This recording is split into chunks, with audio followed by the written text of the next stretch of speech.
Hello, Achu. Let's read out the questions. Question says a ball, mass m, that is dropped from a height of h above the ground, rebounds elastically and rises to the same level. The average force acting on this ball during the entire motion is. So according to question, एक ball है, उसको एक ritual height से throw किया जाता है. Let's suppose कि वो हाइट h के बराबर है. सो वो रीबाउंस करके वापस से उसी हाइट पर पहुंच जाती है. ठीक है. सो ये फाइनल केस है, ये इनिशियल केस है. सो हम बता रहे हैं average force acting on the ball during the entire motion क्या होंगी. सो स्टार्ट करते हैं सोल्यूशन से, but before of its let's talk about the key concept which we are going to use here for this question. So since we remember that the second equation of motion, second equation of motion, उसका formula क्या होता है, S is equals to U T plus 1/2 A T का square, जहाँ पर U initial speed, time taken, S displacement या acceleration को indicate करता है. उसी तरीके से यदि हम फॉर्मूला देखें from the impulse, so since we remember that the average force is nothing but equals to mass into acceleration होगा, और it can be written as the change in momentum divided by the time.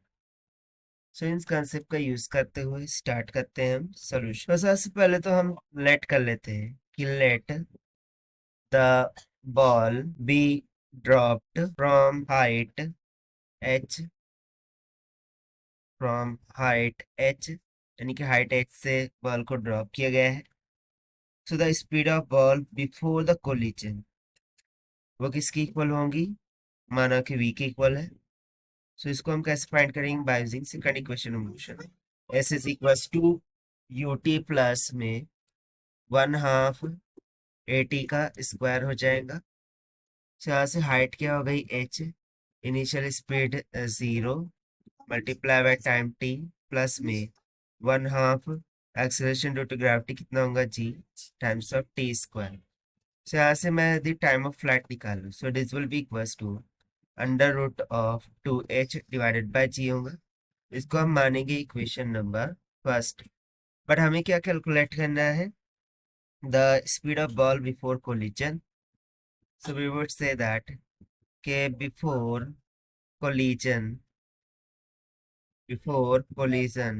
Speed of ball रहेंगी v1 की equal, and that must be equals to u1 plus में a1 of t.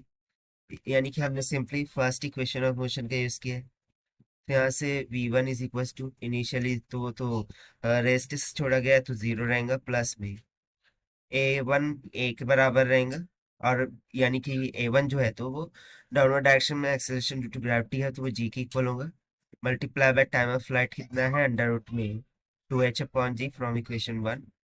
सो देखिए इसको अंदर ले जाएंगे, सो एक g कट जाएगा. सो हमारे पास सिंपली v1 कितना आ जाएगा, अंडर रूट ऑफ 2gh की इक्वल. इसे हम मानेंगे equation 2.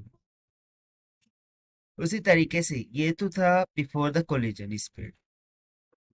Now if you try to calculate the after collision, यानी कोलाइजन के बाद स्पीड ऑफ बॉल क्या हो जाएंगी. So after the collision speed हम मान लेते हैं v2 की इक्वल. सो देखिए एज पर द क्वेश्चन हमें बोला गया है कि बॉल रीबाउंस होकर के सेम हाइट पर जा रहा है, बट यदि मैं डाउनवर्ड डायरेक्शन में हाइट को पॉजिटिव कंसिडर करूं, सो अब वो अपवर्ड डायरेक्शन में जा रहा है, यानी कि अपवर्ड डायरेक्शन में हाइट क्या हो जाएंगी, निगेटिव की. सो इस कारण से हम सिंपली बोल सकते हैं कि अपवर्ड डायरेक्शन में जो वेलोसिटी होगी हम उसको निगेटिव मानेंगे. ठीक है. डाउनवर्ड में यदि हम पॉजिटिव ले रहे हैं वेलोसिटी को, सो अपवर्ड डायरेक्शन में उसको क्या लेंगे, negative, and it will be same as the magnitude of v1, क्योंकि वो सेम हाइट तक जा रहे हैं इसलिए. सो ये हो जाएगा negative times of under root of 2gs. Now we remember that के rate of change of velocity is nothing but equals to acceleration होता है. So we would say that कि a is equals to rate of change of velocity with respect to time, यानी कि dv by dt. ये इसके equal होता है। So this can be equals to the final velocity minus initial velocity. ठीक है, ये किसके इक्वल हो जाएगा, या फिर initial minus final velocity divided by the time taken t के equal.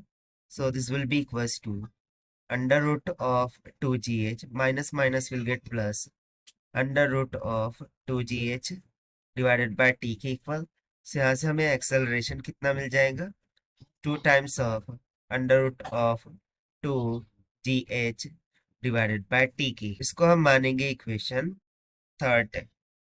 Now by using Newton's law of, यानी कि Newton second law of motion, जो एवरेज फोर्स होती है, this is nothing but equals to, हमने क्या लिखा कि change in momentum divided by T. So change in momentum को यदि हम मास इनटू वेलोसिटी लिखे, ठीक है, मास इनटू वेलोसिटी, तो mass into change in velocity divided by T होगा।